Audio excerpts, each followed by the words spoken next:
Hello, it's Mr. Schmidt. Going to introduce you today to the push-up technique for the 1-rep push-up test and then the max push-up test. We're introducing the 1-rep push-up test today, so you make sure your technique is perfect before you proceed to the max rep.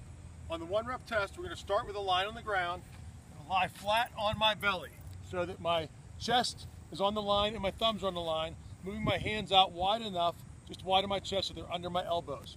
Tuck my toes in and then get up into a plank position. Once I'm holding a straight plank with a straight line from the top of my head or crown of my head through my heels, I'm ready to begin. We go down, hold 90 degrees for about 2 seconds, and then come all the way up. That is the 1-rep test. Making sure I have a nice straight line and full range of motion to at least 90 degrees in the elbows. If I can't complete that, then I'm going to modify my test by moving over to a bench and doing an incline push-up.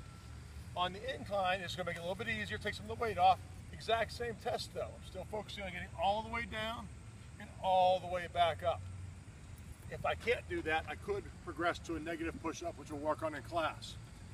For the max rep test, same exact thing. We just play the FitnessGram CD in the background, and you're doing non-stop, keeping up the pace where it's down, up, 1, down, up, 2.